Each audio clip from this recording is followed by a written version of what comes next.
Amados, abra a sua Bíblia aí no livro de Marcos. Marcos, capítulo 8, a partir do verso 22, é um texto conhecido. O tema da ministração dessa tarde é Veja com Clareza, falar sobre a visão. Muitas vezes nós, ou quase todos aqui, todo mundo aqui na verdade, nós temos olhos, nós enxergamos, mas não vemos, Essa aqui é a verdade, porque nós enxergamos tantas coisas, mas tem algo que Deus quer que a gente enxergue, e é justamente isso que nós muitas vezes não conseguimos enxergar apesar dos nossos olhos. E a ministração dessa tarde é sobre isso. Veja com clareza, baseado na história desse milagre que Jesus opera aqui na vida desse cego. Então Marcos capítulo 8, a partir do verso 22, talvez a minha tradução seja um pouco diferente, mas você vai acompanhando aí. E chegou a Betsaida e trouxeram-lhe um cego, e rogaram-lhe que o tocasse. E tomando o cego pela mão, levou para fora da aldeia, e cuspindo-lhe nos olhos, e impondo-lhe as mãos, perguntou-lhe se via alguma coisa. E levantando ele os olhos, disse: vejo os homens, pois os vejo como árvores que andam. Depois disso, tornou a pôr-lhe as mãos sobre os olhos, e fez olhar para cima. E ele ficou restaurado, e viu cada homem claramente.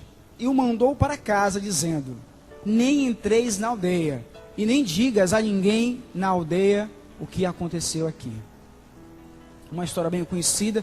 Jesus mais uma vez operando um milagre, curando um enfermo aqui, no caso o cego. Mas a verdade aqui não basta enxergar. É necessário que você veja com absoluta clareza. Essa é a realidade dessa tarde. Não basta só olhar, só enxergar. É necessário que eu veja com clareza tudo o que Deus quer que eu veja. Tudo o que acontece ao meu redor, à minha volta. Nós lemos a respeito da cura desse cego aqui nessa cidade. O único milagre que Jesus opera por duas etapas. Na primeira etapa, consegue enxergar alguma coisa, mas ainda não consegue discernir, ou distinguir o que é um ser humano e o que é uma árvore. Ele confunde. E na segunda etapa, ele passa a ver claramente tudo que está à sua frente. Ele consegue então separar os homens das árvores, porque até então ele não estava conseguindo. Então Jesus aqui opera esse milagre de duas etapas. Nós devemos aprender a ver com clareza. Jesus usa essa história, usa esse milagre para nos ensinar uma lição muito importante nessa tarde. Nós precisamos enxergar como José, enxergar como Moisés, como Asaf e tantos outros da palavra que tinham essa visão que Deus quer que eu e você tenhamos a partir de hoje. Esses homens aqui, eles tinham uma visão diferente. Eles simplesmente não só olhavam, não só enxergavam, eles iam além. Eles viam além, como José do Egito. Todo mundo conhece a história. Aquele rapaz que foi vendido pelos irmãos a uma outra terra, um outro povo. Ele foi para o Egito. E depois de muito tempo, os seus irmãos encontram José. E ali eles ficaram com medo de José, porque eles pensaram: nossa, José agora vai nos matar, porque ele está vivo. E eles acharam que José estava morto. E depois de muito tempo eles encontram José, só que agora José era governador do Egito, um grande homem, um homem poderoso, que tinha todo o direito e condições de matar todos os seus irmãos. E ali eles ficam com medo de José. Mas José, sendo um homem de visão, José sendo aquele homem que enxerga além daquilo que um ser humano de repente comum enxerga, ele diz o seguinte: não fiquem tristes, nem vos irriteis contra vós mesmos, por me haver vendido para cá. Porque para a conservação da vida, Deus me enviou diante de vós. Olha o que José diz aos seus irmãos: olha, não fiquem tristes não. O que vocês fizeram, na verdade, teve a mão do Senhor. Se Deus não tivesse permitido isso, eu não estaria aqui, vocês todos estariam mortos. Todos nós estaríamos mortos. Um homem de visão, aquele que enxergava além dos outros. Tinha uma visão espiritual de tudo, não só uma visão do material, mas uma visão espiritual. A mesma coisa acontecia com Asaf. Asaf, ele escreveu 12 salmos, mas Asaf entrou numa crise tremenda. entrou em crise porque ele começou a olhar a vida dos ímpios e ver que os ímpios prosperavam. Ele começou a olhar para a vida dos ímpios e viu que os ímpios cresciam, tinham coisas, tinham bens. E ele, como servo de Deus, não tinha as mesmas coisas. E aí ele entra em crise, uma crise tão forte, tão grande, que quase Asaf rompe a sua aliança com Deus. Quase ele se desvia do caminho. Mas aí Asaf consegue enxergar com clareza essa situação. O que Asaf faz? Ele vai até a casa do Senhor. E ali na presença de Deus, ele consegue enxergar e perceber. E ele olha então o futuro dos ímpios e o futuro dos justos. E por causa dessa visão, por conta de ter essa visão tão clara, de poder enxergar isso e perceber isso, ele muda o seu discurso. Ele vai e diz, lá no Salmo 73, que é um dos salmos de Asaf, que depois você pode ler, ele diz assim: quanto a mim, bom é estar junto a Deus. No Senhor Deus ponho o meu refúgio para proclamar todos os seus benefícios. Olha que coisa. Asaf em crise, mas aí ele consegue enxergar. Ele consegue ver além daquilo que ele estava vendo naquele momento. Porque ele percebe que os ímpios, apesar de terem tudo aquilo, mas o fim deles era triste, era terrível. Mas o fim dos justos, daqueles que serviam a Deus, daqueles que estavam ali junto a Deus, já tinha um outro fim. Tinha uma recompensa já guardada, esperando por eles.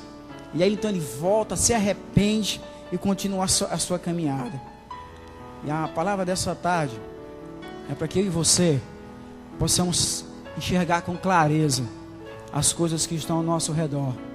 Enxergar com clareza a mão de Deus agindo, a mão de Deus operando, que muitas vezes eu estou cego e não vejo Deus agindo, e muitas vezes eu estou cego e não percebo Deus trabalhando à minha volta e fazendo coisas tremendas, operando milagres, abrindo o mar, abrindo portas, e aí eu começo a murmurar e a falar mal e dizer que Deus está longe, que Deus não me ama, que Deus não gosta de mim, sendo que eu aqui não estou enxergando o que Deus está fazendo. Senhor Deus, no nome do Teu Filho Jesus, nós buscamos a Tua face nessa tarde, e humildemente eu peço, ó Pai, que Teu Espírito Santo venha falar aos nossos corações. Eu te peço, Senhor, que o Teu Espírito Santo que está aqui em nosso meio venha se manifestar.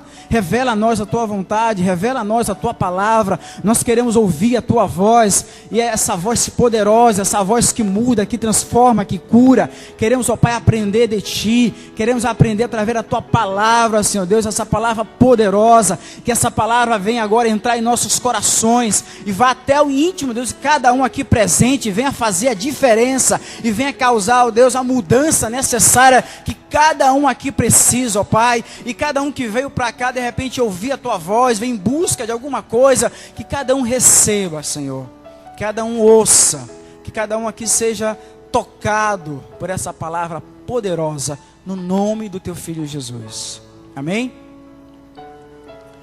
Muito bem, Marcos capítulo 8, verso 22 a 26, né? A cura de um cego, narrada nesse texto, é a história que apresenta um simbolismo para a edificação da nossa vida. Essa é a verdade. Tudo que Jesus faz é com objetivo, é com propósito, com uma razão. Mas antes de entrar nessa história aqui do milagre, é necessário que a gente entenda o contexto. Ou seja, antes desse momento, antes de chegar nessa cidade, antes que Jesus encontre esse cego, é necessário que você aprenda e entenda da onde Jesus estava vindo e por que Jesus curou esse homem de duas etapas. Porque Jesus não chegou simplesmente curou aquele homem pronto, como já fez tantas vezes, em tantos momentos. Porque esse homem aqui, porque nesse momento ele para e cura o homem em duas etapas. Há uma razão para isso. Se a gente voltar um pouco nos capítulos anteriores a esse, a gente vai encontrar Jesus com os seus discípulos, querendo ensinar os seus discípulos a eles, que eles têm uma visão do reino, uma visão espiritual, que até então eles não tinham. Os discípulos andavam com Jesus, viam os milagres, ouviam a sua palavra, aquelas palavras poderosas, mas eles não conseguiam enxergar o material, o visível. Jesus queria que eles enxergassem o espiritual, o invisível, aquilo que vai além dessa visão humana nossa. Entretanto, é preciso a gente examinar com atenção essa questão. Essa cidade, ela foi citada por Jesus junto com mais 2 cidades. E essas 3 cidades, Jesus disse que nesses 3 lugares ele encontrou incredulidade. Pessoas que não tinham fé, que não acreditavam nele. E aqui está Jesus. O significado dessa cidade em hebraico é casa de pesca, porque era uma aldeia de pescadores. E desse mesmo lugar, dessa mesma aldeia, vieram Pedro, André e Filipe. Eles eram naturais dessa aldeia de pescadores. As pessoas viviam da pesca, até porque estavam próximos, ali do mar da Galileia. E aí Jesus chega, antes de chegar nessa cidade, ele vai para outra cidade chamada Magdala. E ali ele está ali com os seus discípulos, ministrando a palavra, e aparecem os fariseus, e pedem a ele um sinal do céu. Se tu és o Cristo, nos dê um sinal. Jesus tinha acabado de realizar um milagre, que era a multiplicação dos pães e dos peixes, pela 2ª vez. Aqui nessa cidade, pela 2ª vez, Jesus faz a multiplicação dos pães e dos peixes. Para mais de 4.000 pessoas, mais de 4.000 homens ali foram alimentados por Jesus. E eles tinham acabado de ver Jesus agindo e operando de forma poderosa. Mas vêm os fariseus e pedem um sinal para Jesus. Se tu és o Cristo, nos dê um sinal. Por conta disso, mesmo fazendo os milagres, Jesus disse que aquela cidade, aquele povo, era um povo incrédulo. Era um povo que não tinha fé, que não acreditava no Filho de Deus, nas obras do Filho de Deus, nas palavras do Filho de Deus. Jesus então volta para o seu barco. Essas 3 cidades eram cortadas pelo mar. E aí Jesus vai para Magdala, sai de Magdala e vai para Betsaida. E quando ele chega ali no caminho, na travessia de uma cidade para outra, dentro do barco, o que ele diz para os discípulos?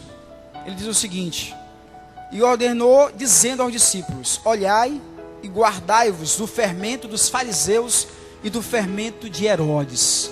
Olha a palavra de Jesus aqui para os seus discípulos dentro do barco. Jesus diz: olha, cuidado com o fermento dos fariseus. Os discípulos ficaram preocupados, porque eles estavam achando que Jesus estava falando de pão, porque eles esqueceram de levar o pão na viagem.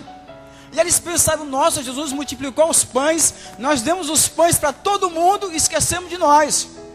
E eles entraram no barco, não levaram o pão. E aí quando Jesus dá essa palavra para eles a respeito do fermento dos fariseus, eles ficaram preocupados, achando que Jesus estava falando sobre pão, o pão material. E aí ficaram naquela agonia, naquela preocupação. Mas Jesus não estava falando pão, que eles esqueceram. O que Jesus estava dizendo era para eles terem cuidado com o fermento dos fariseus.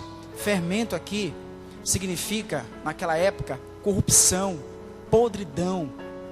Esse era o significado do fermento naquela época, naquele contexto. Jesus estava dizendo para eles terem cuidado com a incredulidade dos fariseus. Porque Jesus fazendo milagres, operando, ainda assim eles não acreditavam nele. E Jesus diz: olha, cuidado com isso. Eu quero que vocês enxerguem além.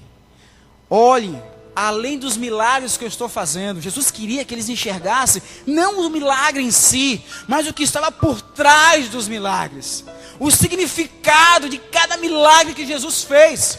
Jesus não curou todo mundo, ele curou algumas pessoas, e essas pessoas que Jesus curou, cada uma delas ele fazia com objetivo, com um significado. E era isso que ele queria que os discípulos entendessem. E assim somos nós. Assim como os discípulos, nós ainda estamos verdes. Porque muitas vezes nós não entendemos o agir de Deus. Muitas vezes nós não enxergamos o que Deus está fazendo. Nós olhamos, vemos a situação às vezes difícil, complicada, mas a gente não é incapaz de enxergar além dessa situação difícil e complicada. Nós somos incapazes muitas vezes de olhar a mão de Deus agindo sobre essa situação. E o que Deus está dizendo aqui para eles é que Ele queria que eles tivessem essa visão, que eles enxergassem com clareza. E essa é a palavra para nós hoje. Enxergue com clareza o que Deus está fazendo ao teu redor, à tua volta. Enxergue com clareza, não olhe só aquilo que está à tua frente. Vá além, meu irmão. tem uma visão além, é essa visão que Deus tem para nós. Aí Jesus repreende os discípulos dizendo o seguinte, capítulo 8 de Marcos, a partir do verso 17. E Jesus, conhecendo isto, disse-lhes: para que essa discussão? Por que não tendes pão? Não considerastes nem compreendestes ainda? Tendes ainda o vosso coração endurecido? Tendo olhos não vedes, e tendo ouvidos não ouvis? E não vos lembreis, quando parti aos 5 pães entre os 5.000, quantas cestas cheias de pedaços levantastes? E disseram-lhe: 12. E quando partiu 7 entre os 4.000, quantos cestos cheios de pedaços levantastes? E disseram-lhe: 7. E ele lhe disse: como não entendeis ainda o que eu estou dizendo para vocês? Será que vocês ainda não entenderam, não enxergaram o que eu quero dizer para vocês, o que eu estou ensinando para vocês? Jesus ali começa a discutir com aqueles discípulos. Será que vocês não enxergam nunca isso? Vocês estão vendo? Enxerguem além disso. É essa visão que o Senhor quer de nós. E olha a situação difícil dos discípulos, né? Jesus tinha milagrosamente alimentado uma multidão, e eles estavam brigando, se fadigando por causa de pão. Ora, se Jesus foi capaz de multiplicar o pão lá, por que ele não pode fazer o pão aparecer aqui dentro do barco, não é? Ora, se Jesus foi capaz de multiplicar o pão, por que ele não iria fazer isso no barco caso fosse necessário? Olha a preocupação tola, fútil dos discípulos. Amado, nós precisamos olhar além das nossas pequenas preocupações, das nossas pequenas dificuldades. Nós temos que ir além, porque o Senhor sempre, tem mais para cada um de nós. E lá no verso 21, e ele lhe disse: como não entendeis isso ainda? Será que Deus está fazendo alguma coisa aí perto de você e você não consegue enxergar? E não consegue perceber? De repente Deus está fazendo algo ao teu redor. Deus está operando à sua volta e você ainda não conseguiu enxergar. Abra os olhos e veja Deus fazendo, e veja Deus agindo. Imagine se Jesus falasse somente em razão. Ele estava pensando que Jesus estava falando só em benefício do corpo deles, do físico deles. Eles acharam que Jesus estava preocupado só com o físico deles, com o corpo. Mas Cristo que estava se preocupando além do corpo, da alma deles, da mente deles, do coração deles. O Senhor, Ele se preocupa com os seus filhos, com todos os sentidos, em todas as áreas, mas principalmente com o nosso espiritual, que é a área mais frágil, é a área que nós menos alimentamos. Nós alimentamos mais o nosso corpo, com comida, com alimento, do que a nossa alma, com esse alimento. E por conta disso nós deixamos de enxergar muitas coisas. Por conta disso, por essa falta de alimento espiritual, nós deixamos de ver muitas coisas acontecendo ao nosso redor, onde Deus está agindo e fazendo. Jesus, mas ele não desistiu da luta. Jesus não desistiu de ensinar aqueles discípulos. Jesus, ele não desistiu de dar a eles um exemplo mais claro, para que eles pudessem entender o que ele queria dizer para cada um deles. Aí chegaram naquela cidade, desceram no barco, e logo que Jesus desce do barco, o que acontece? O povo traz um cego para Jesus. E aí Jesus viu aquela cena, viu aquele cego, na hora. É agora que eu vou usar esse exemplo aqui para ensinar os discípulos o que eu quero. É agora que eles vão aprender essa lição. Então Jesus usa aquela enfermidade para dar uma lição, para ensinar aos discípulos o que ele queria. E aí essa mesma lição serve para nós hoje. Esse mesmo exemplo serve para nós hoje. Porque assim como os discípulos estavam cegos, nós também muitas vezes estamos cegos. Nós andamos com Jesus como eles. Jesus opera milagres, como faz hoje, mas nós continuamos muitas vezes cegos para a ação de Jesus. E assim que Jesus chega àquela cidade, eles trazem um cego para Jesus. E o que Jesus faz? Primeira coisa, nós lemos aí no texto, bem no começo, Jesus, ele retira o cego daquele lugar. Olha que coisa interessante. É importante você analisar cada ponto desse milagre, cada ação de Jesus. A primeira ação de Jesus com aquele cego foi tirar aquele homem daquele lugar. Diz o texto que Jesus o tomou pela mão e tira dali. Por que que Jesus tirou aquele homem dali, daquele lugar, daquela aldeia, daquela cidade? Porque aquele lugar que ele estava era um lugar de incrédulos, de pessoas que não acreditavam nele. Aquele homem estava num lugar onde as pessoas zombavam dele, falavam mal dele. As pessoas daquela cidade viviam apontando para aquele cego e dizendo: você está assim porque você foi amaldiçoado por Deus. Porque eles tinham um entendimento de que o homem ficou cego, porque ele não nasceu cego, ele ficou cego porque ele estava em pecado. E por conta disso Deus foi e amaldiçoou aquele homem com a cegueira. Então todo mundo vivia apontando para aquele homem: você está assim porque você é pecador, porque você errou, confessa os teus pecados. Isso é a maldição de Deus. Olha só que situação daquele homem, que lugar que ele estava. Então a primeira coisa que Jesus faz: tira aquele homem daquele lugar, daquele contexto. E é assim que Cristo faz com a gente, né? Quando nós temos um encontro com Ele, a primeira coisa que Ele faz com a gente é nos tirar daquela situação que eu estava. O Senhor nos tira da prostituição, o Senhor nos tira do vício, o Senhor nos tira da mentira, o Senhor nos tira da idolatria. O Senhor, assim que você tem um contato com Jesus, Ele nos arranca desse lugar que eu estava, porque é um lugar ruim, é um lugar de maldição para a minha vida. Então o Senhor nos tira desse lugar. Eu creio que boa parte desses que estão aqui, o Senhor já fez isso, já tirou você desse ambiente, já tirou você desse contexto, e você não está mais nesse lugar. Então Jesus vai e tirou aquele homem dali. Ele arranca desse ambiente hostil, onde esse pobre cego, né? Pobre porque não tinha nada, vivia mendigando, não tinha valor para ninguém, ninguém dava nada por ele, era apenas sendo amaldiçoado por aqueles homens. Então Jesus tira aquele homem dali. Verso 23, acompanha aí. E tomando o cego pela mão, levou para fora da aldeia. Até aí nós já entendemos por que Jesus fez isso. E aí entra um negócio complicado aqui, meus irmãos. Aqui acontece um negócio muito complicado, né? E curioso até. E cuspindo-lhe nos olhos e impondo-lhes as mãos, perguntou se via alguma coisa. O que Jesus faz aqui? Jesus tira o caboclo de lá, olha para ele, pergunta o que ele quer. Quero ver. Jesus vai e cospe no olho do homem. Sério, cuspiu mesmo, cuspe mesmo. Cuspiu no olho do ser humano, cara. Você já viu um negócio desse? Já pensou se a moda pega, né? A gente começar a curar com cuspe. Se bem que isso aí não é muito difícil, porque hoje o povo está curando com paletó. Pega o paletó e faz assim, sai curando todo mundo. É o som do paletó, né? Cura com urina, né? Tem aí o mijo do leão, né?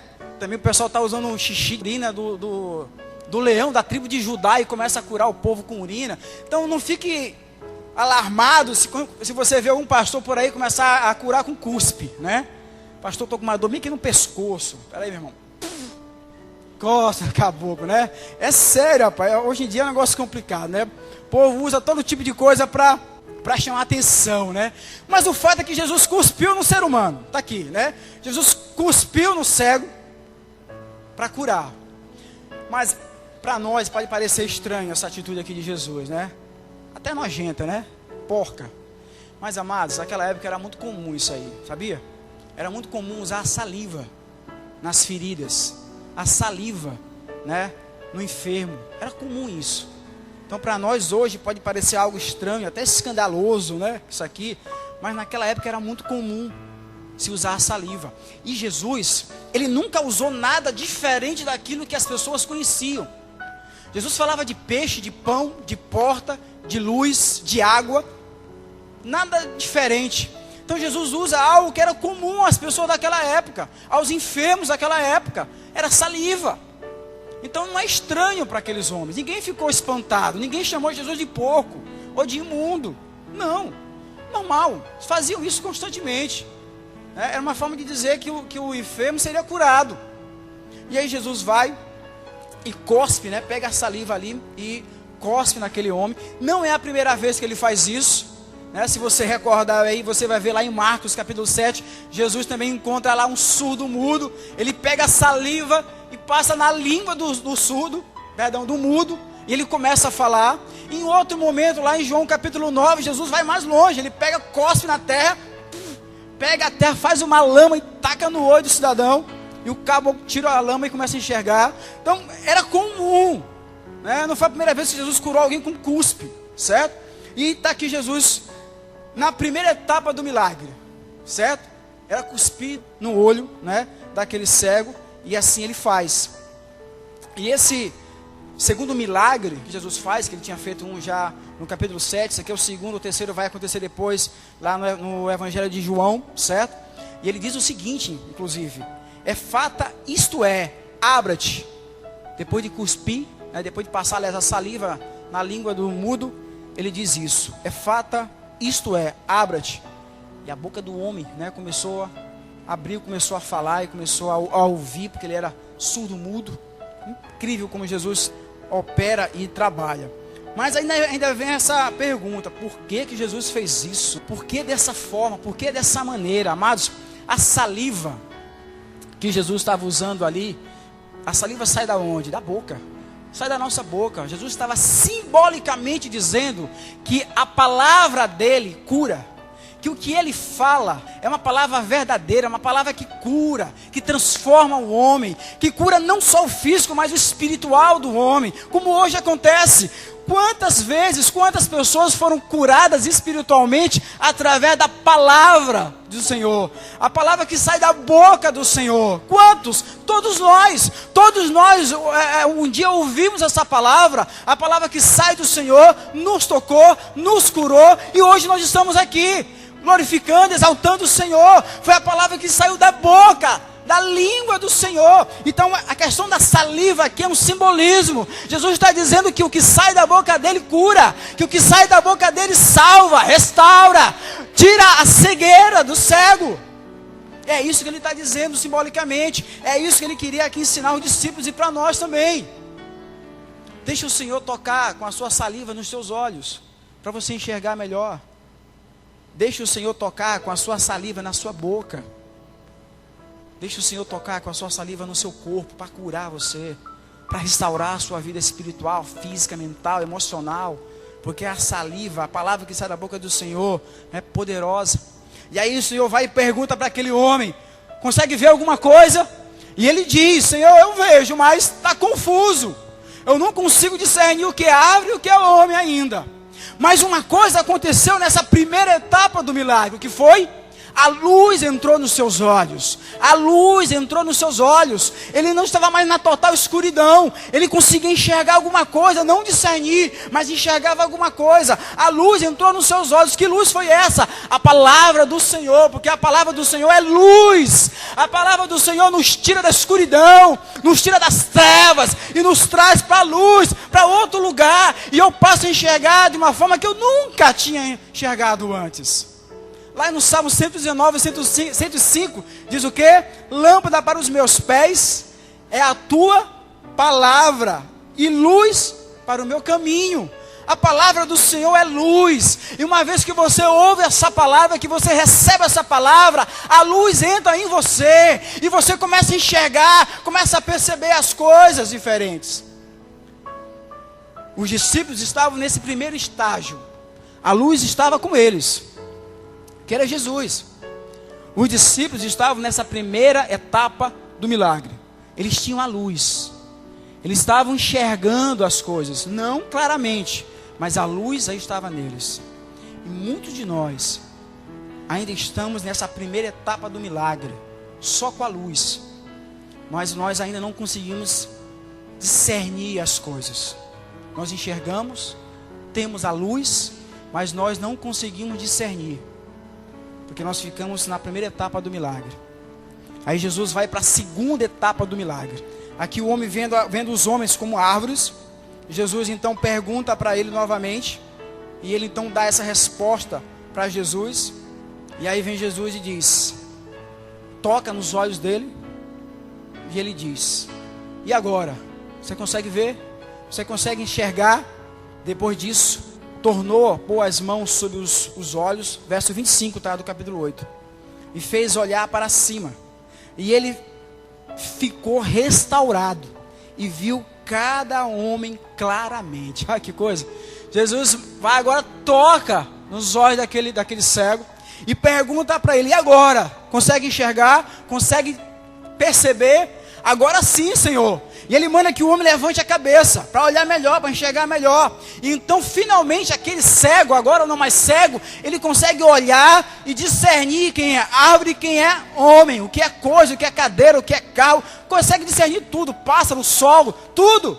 Tudo agora está claro para ele. A visão daquele homem agora foi restaurada. Por isso Jesus torna a pôr as mãos sobre os olhos daquele cego, curando o quê? A sua mente.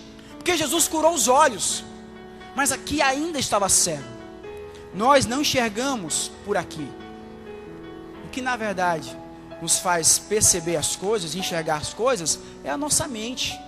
Os olhos apenas refletem as imagens, mas nós enxergamos com a mente. Então não basta você ter olhos, precisa usar a mente. Não basta você simplesmente enxergar, é preciso enxergar com clareza. Jesus curou esse homem dessa forma, porque ele estava mostrando para os discípulos: olha, vocês têm a luz, mas vocês ainda não têm o entendimento que eu quero que vocês tenham. Falta entendimento para vocês. Vocês precisam enxergar com a mente. Vocês precisam olhar as coisas com a mente. Com a mente de vocês, com a cabeça de vocês, não só com os olhos. Essa era a lição que Jesus queria ensinar para os seus discípulos. E por isso ele pega esse exemplo, pega esse cego e trabalha com ele dessa forma. Ao mesmo tempo que ele estava fazendo milagre, operando, curando aquele homem, ele estava ensinando. Ele estava capacitando os seus discípulos. E a nós também agora. Nos capacitando para ter uma visão nova, uma visão diferente. E aí aquele homem então consegue enxergar, perceber tudo. E as coisas não estão mais no escuro para ele. As coisas não estão mais embaçadas para ele, turvas. Tudo agora é claro. Ele enxerga tudo. Ele agora sabe para onde vai, porque ele enxerga. Ele agora não precisa mais de ninguém estar conduzindo ele. Ele vai caminhar agora sozinho. Ele agora sabe para onde ele vai, como ele vai, de que forma ele vai. Ele consegue agora escolher os caminhos, porque antes ele não podia escolher caminho nenhum. Ele ia embora, ele nem sabia para onde estava indo, estava caminhando. Mas agora, como ele enxerga, ele vê tudo, ele agora consegue escolher os caminhos. O melhor caminho para ele ir para casa, o melhor caminho para ele ir para não sei para onde, porque agora ele enxerga. E é isso que o Senhor quer de nós, que você passe a enxergar, para que você possa escolher o melhor caminho para você, o melhor caminho para a sua vida.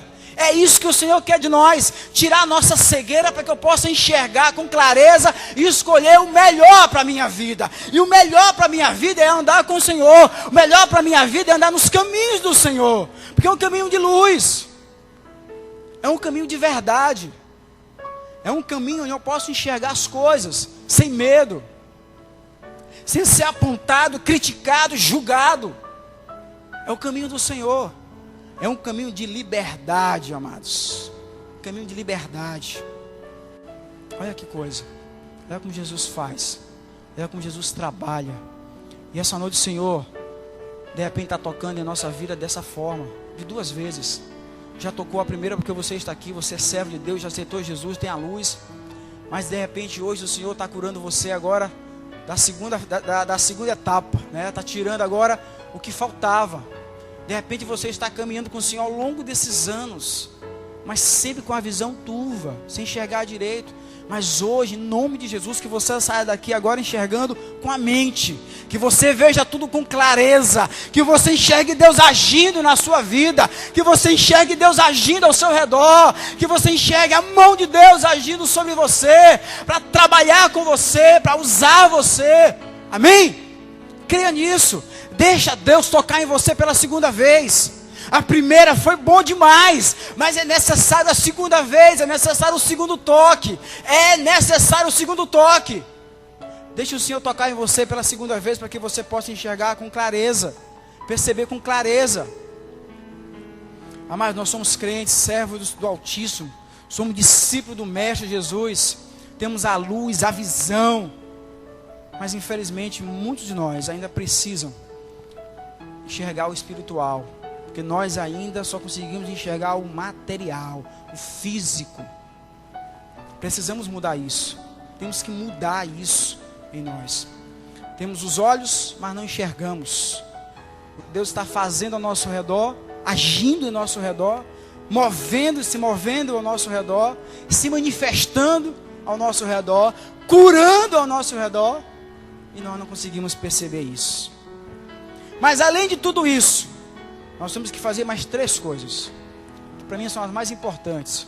Se eu não fizer essas 3 coisas, eu não vou conseguir atingir o objetivo que o Senhor tem para a minha vida como servo dele.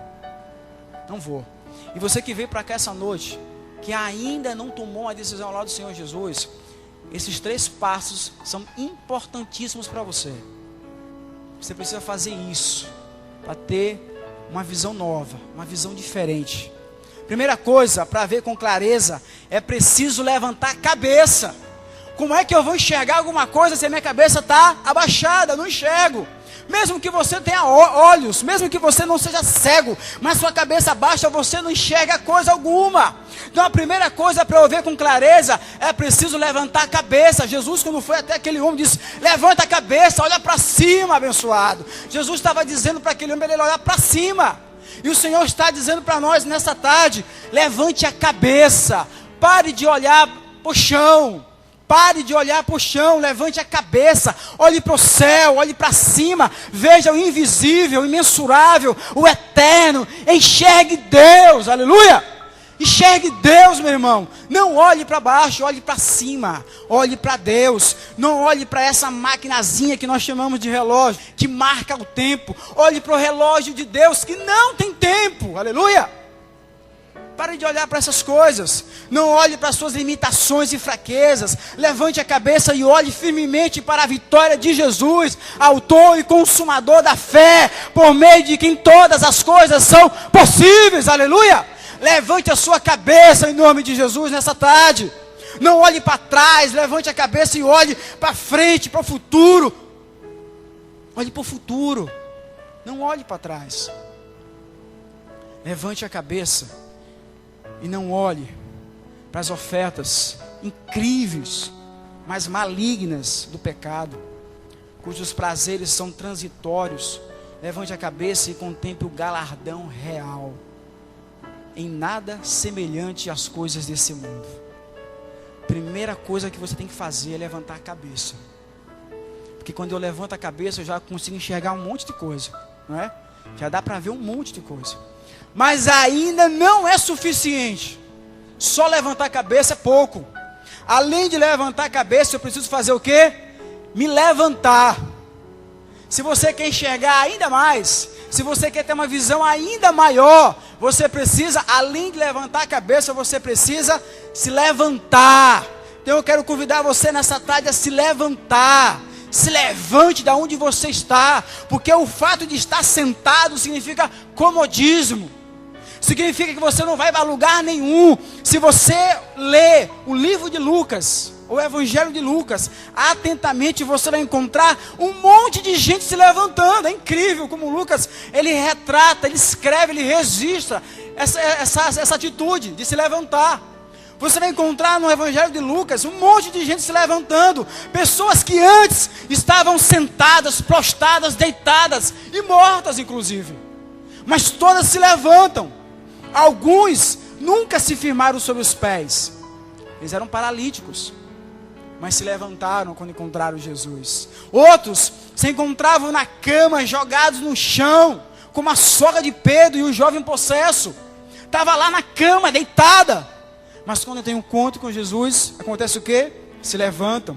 2 estavam mortos, a filha de Jairo e a filha da viúva de Naim, mortos. Aí quando tem um encontro com Jesus, acontece o quê? Se levantam, aleluia. E 2 estavam sentados confortavelmente, coletando impostos. Um era Zaqueu e o outro era Levi. Sentados lá, confortáveis, parados. E aí vem Jesus e convida: levanta-te e me segue. E eles levantaram e seguiram Jesus. Olha o movimento que eles deram para a vida deles. Olha a virada radical que eles fizeram com a vida, num simples gesto de quê? De levantar. Só isso que fizeram, levantaram. E a vida deles mudou. De repente todos se levantaram, amados. E o outro caso ainda mais interessante, que foi o filho pródigo. Estava lá sentado num chiqueiro de porcos. E ele faz o quê? Se levanta. E vai para onde? Para a casa do pai. Ele se levantou. Você precisa se levantar, meu irmão. Se levante. Levante a cabeça e se levante. Saia do lugar onde você está. Coloque movimento nisso. Terceira coisa a se fazer. Além de levantar a cabeça. Além de você se levantar. Nada disso vai adiantar se você ficar parado. Vai mudar o quê? Não vai mudar nada. Eu levantei a cabeça, me levantei, estou em pé, estou olhando tudo. Beleza, estou vendo todas as coisas. Mas eu estou parado. Então, não vai valer muita coisa isso. Agora, se eu me movimento e vou até essas coisas belas, bonitas, aí sim, a coisa é diferente. Então, além de levantar a cabeça, além de você se levantar, você precisa ir. Você precisa se movimentar, porque agora você enxerga, você agora tem visão. Então se movimente, amados. Jesus usou essa palavrinha poderosa. Pense numa palavra poderosa que Jesus usou muitas vezes. Vai. Incrível, vai. Jesus usou muito essa palavrinha, poderosa. Vai. Falou para a mulher que foi pega em adultério. Vai, não peques mais. Falou para aqueles enfermos que ele curou. Vai até o sacerdote e mostra que você foi curado. Vai. Olha que palavra poderosa de Jesus. Vai.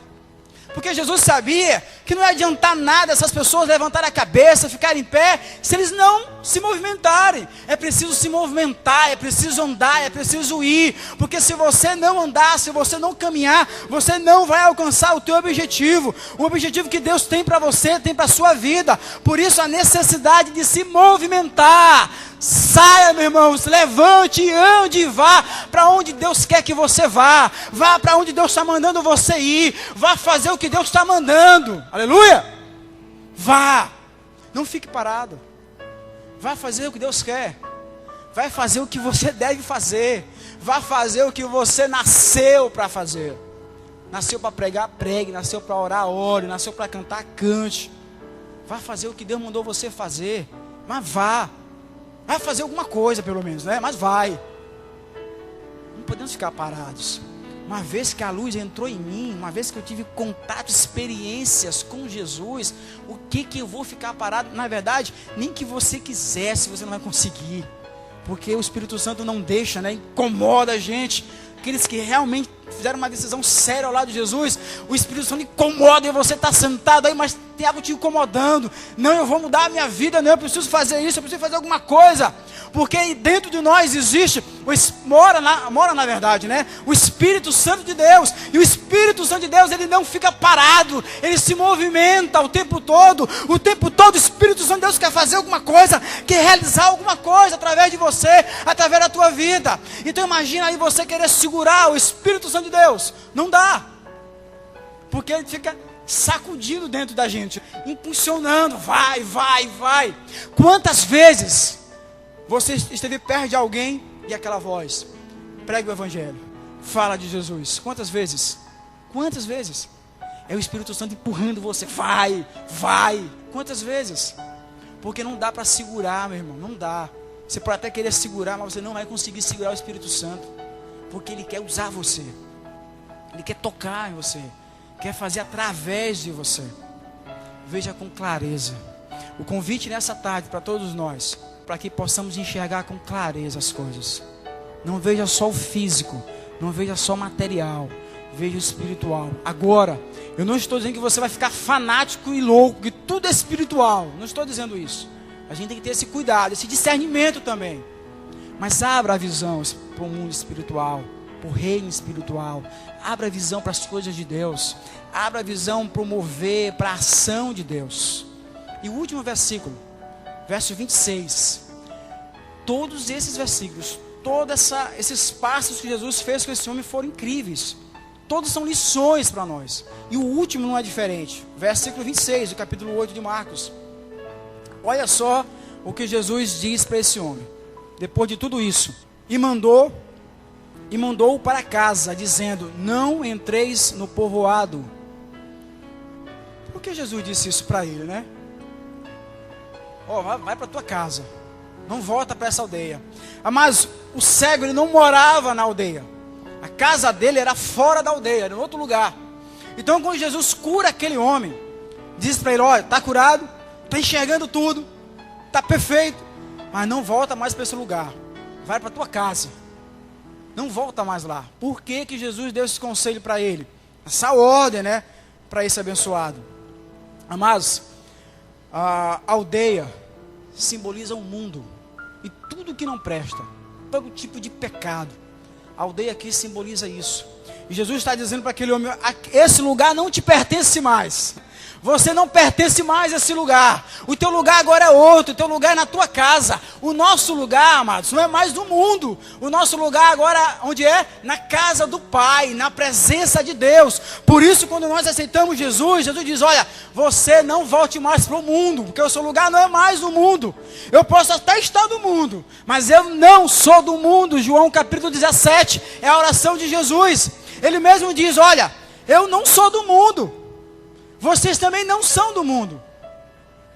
Nós estamos aqui, mas nós não pertencemos mais a esse mundo. Então Jesus está dizendo para aquele homem: não volta mais para aquela aldeia, vai para a tua casa. E Jesus está dizendo para nós a mesma coisa: não voltem mais para o mundo, porque o mundo simboliza pecado, idolatria, imoralidade, mentira, todo tipo de coisa ruim. Porque o nosso lugar não é mais no mundo, o nosso lugar é fora do mundo. O nosso lugar é na presença de Deus, é na casa de Deus, é buscando a sua face, a sua presença.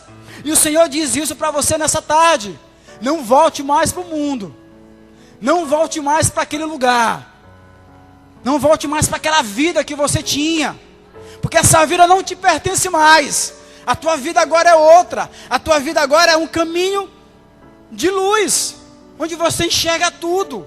O teu caminho agora, o teu lugar agora é outro. É na presença, é vendo os milagres, é vendo Deus agindo, é vendo Deus curando, é vendo Deus operando. O nosso lugar agora é aqui, o nosso lugar agora é esse. Creia nisso. Não se sinta mais no mundo, meu irmão. Não se sinta mais no mundo, porque muitos encontram a luz, levantam a cabeça, têm essa experiência com o Senhor, mas ainda se sentem no mundo, porque ainda tem atitudes do mundo, coisas do mundo. Deixe tudo isso. Você é uma nova criatura, você não é mais cego. Deixe o mundo para os cegos. O mundo é dos cegos, que não enxergam a verdade, que não enxergam a luz, que não enxergam a palavra, a saliva que cura, que restaura. Não enxergam. Mas nós estamos no mundo. E porque o Senhor nos deixou no mundo, nós ainda estamos aqui, porque o nosso papel é pregar essa luz aos cegos. O nosso papel é levar essa luz aos cegos, aqueles que ainda não enxergam que a sua vida precisa da luz de Jesus. Amém? Então o convite que o Senhor tem para você é o mesmo que Ele fez a esse cego. Ele vai tirar você de onde você está, Ele vai tocar em você, Ele vai fazer um milagre na sua vida, e vai dizer para você: ó, não volte mais de onde você veio, você vai para outro lugar agora. É isso que Ele vai dizer para você. Porque de repente você veio para cá todo angustiado, cego. De repente você veio para cá buscar alguma resposta, alguma coisa de Deus. Então eu faço o convite. E o que você está sentindo aí é o Espírito Santo de Deus tocando, batendo na porta do seu coração e pedindo permissão para entrar. Amém.